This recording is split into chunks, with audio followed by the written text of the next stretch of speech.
Radhe Radhe everyone. आज की video में हम जानेंगे कि पंच भीखु या भीष्म पंचक स्नान कैसे किया जाता है।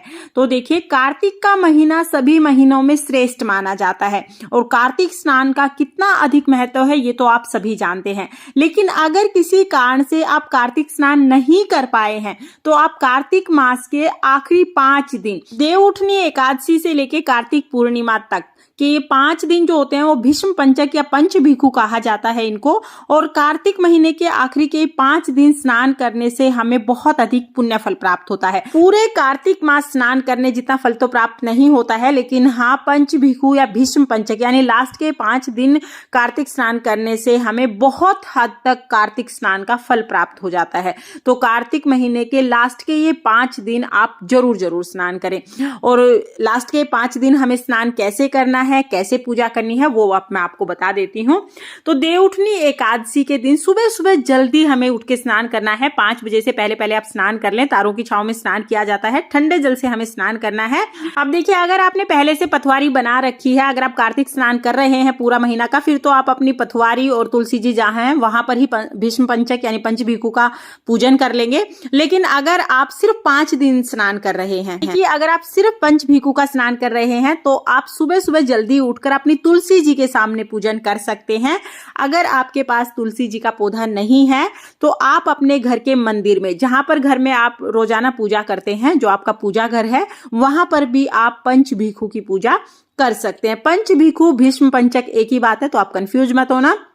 तो देखिए, आप चाहे तो आप अपने घर के मंदिर में भी ये पूजन कर सकते हैं। देखिए, पंच भीखु का पूजन हमें कैसे करना है, उसके लिए क्या क्या सामग्री हमें चाहिए होगी वो मैं आपको बता देती हूँ। तो देवउठनी एकादशी से हमें शुरू करना है, कार्तिक पूर्णिमा तक रोजाना 5 दिन हमें इसी तरह से स्नान और पूजन करना है।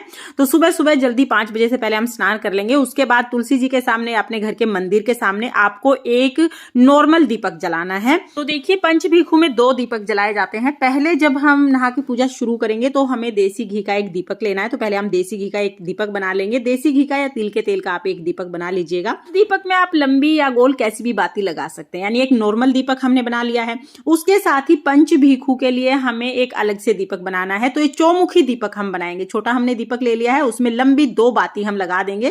क्रॉस करके हमें बातियां इसमें लगानी है ताकि ये चौमुखी बातियां बन जाए। तो देखिए, इस तरह से 2 बाती हम लगा देंगे। तो चौमुखी दिया हमने बना लिया है। इसमें हमें सरसों का तेल डालना है। तो देखिए, पंच भीखु के लिए जो चौमुखी दिया लिया जाएगा, इसमें सरसों का ही तेल हमें डालना है। इस तरह से हमारा दिया तैयार हो जाएगा।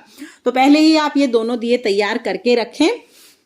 तो अभी देखिए, दिया हमने तैयार कर लिया है। उसके साथ ही हमें पंच भीखु की पूजा के लिए कुछ और सामान चाहिए होता है। तो उसके लिए देखिए, सबसे पहले तो हमें आंवला लेने हैं। तो आप हरे आंवले ले सकते हैं। हरे आंवले अगर हैं तो आप उसको छोटा छोटा काट लीजिएगा ताकि जलने में आसानी रहे। आप चाहें तो पहले ही जो आंवला है उसको कद्दूकस करके आप सुखा सकते हैं। और अगर आप नहीं सुखा पाए हैं तो इस तरह से छोटे छोटे टुकड़े आप आंवले के काट लीजिएगा। तो इस तरह से हम आंवला ले लेंगे। आंवले के साथ साथ हमें थोड़ी सी राई लेनी है। तो जो लोग किचन में काम करते हैं उन्हें तो बहुत अच्छे से पता है कि राई क्या होती है। किसी भी ग्रोसरी शॉप पे आपको मिल जाएगी। तो ये 2 चीजें तो हमें जरूर लेनी है, राई और आंवला तो जरूर लेना है। इसके साथ ही आप चाहें तो आप नारियल भी ले सकते हैं। जो सूखा नारियल होता है ना, उसको कद्दूकस करके ले सकते हैं। इससे हवन बहुत अच्छा होता है और ये बहुत शुभ रहता है। लेकिन ये ऑप्शनल है, आप चाहें तो ले सकते हैं। अगर आपके पास नहीं है तो आप सिर्फ आंवला और राई ले लीजिएगा। आंवला और राई जरूरी है, ये हम ले लेंगे। अब देखिए, आप चाहें तो सब चीजों को आप मिला के रख लीजिएगा एक ही बर्तन में, ताकि 5 दिन तक आप रोजाना अलग अलग आपको ना लेनी पड़े। तो एक ही बार हम इसको मिला के 5 दिन के लिए सामग्री ये तैयार करके रख लेंगे। अब हम पंच भीखु की पूजा शुरू करेंगे। कि सबसे पहले हम घी का दीपक जला लेंगे। 1 लोटा हम जल ले लेंगे। इसके बाद हमें कथा कहानी सुननी होती है। तो आप अपने हाथ में फूल या तिल लेके पंच भीखु की कहानी सुन लेंगे। तो यहाँ पर हम पंच भीखु की कहानी सुनेंगे, साथ में हम गणेश जी की भी कहानी सुनेंगे।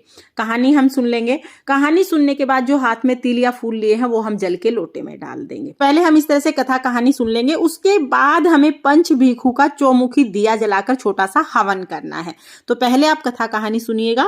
उसके बाद हमें क्या करना है, अपना चौमुखी दिया जो हमने बनाया था वो हम लेंगे। दिए को हम जला लेंगे और फिर हमें छोटा सा हवन करना है मंत्र बोलते हुए। अब मंत्र कौन सा बोलना है वो मैं आपको बोल के बता दूंगी। तो जो हमने राई, आंवला और नारियल लिया था ना, वो हम हाथ में लेंगे और हाथ में लेके ये जो दिया है इसके चारों तरफ इस तरह से घुमाते हुए हमें बोलना है, पुन्नो नहाई पड़वा नहाई, 5 रतन पंच तीरथ पंच भीखम नाई। 1 टका मेरी गांठ में सुनियो रघुराई, आधे का लाई आंवला आधे की लाई राई। राई दामोदर सांवला जिसने सृष्टि रचाई, राजा के घर उतरी पुत्री बन के आई, राजा लाया ब्याह के रानी बन आई। 4 चक्कर 4 मक्कर 4 दिए की लो, मैं तुझसे पूछूं कृष्ण जी कब निस्तारा हो, जब आएगा कार्तिक का महीना तब निस्तारा हो। ऐसे मंत्र बोलने के बाद जो हमने हाथ में राई और आंवला लिया था वो हम दिए में डाल देंगे और हम हाथ जोड़कर नमस्कार करेंगे। पूजा में रही कमियों के लिए क्षमा याचना करेंगे, अपनी मनोकामनाओं को पूर्ण करने के लिए प्रार्थना करेंगे। ऐसे पंचभीखू की पूजा पूर्ण हो जाएगी। पूजा के बाद जो जल का लोटा है वो हम सूर्य देवता को अर्घ दे देंगे। तो पंचभीखू या भीष्म पंचक की पूजा इसी तरह से की जाती है। आपको ये सरल पूजा विधि कैसी लगी कमेंट करके जरूर बताना, और अगर वीडियो पसंद आई हो, वीडियो आपके लिए थोड़ी बहुत भी यूजफुल हो तो प्लीज वीडियो को लाइक कर देना, और हम महिलाएं घर में तीज त्योहार कैसे करते हैं ये देखने के लिए मेरे चैनल को सब्सक्राइब कर लेना। पंचभीखू की कहानी का वीडियो मैं अभी अपलोड कर दूंगी, लिंक मैं आपको डिस्क्रिप्शन में दे दूंगी, आप वहां से देखकर पंचभीखू की कहानी सुन लेना।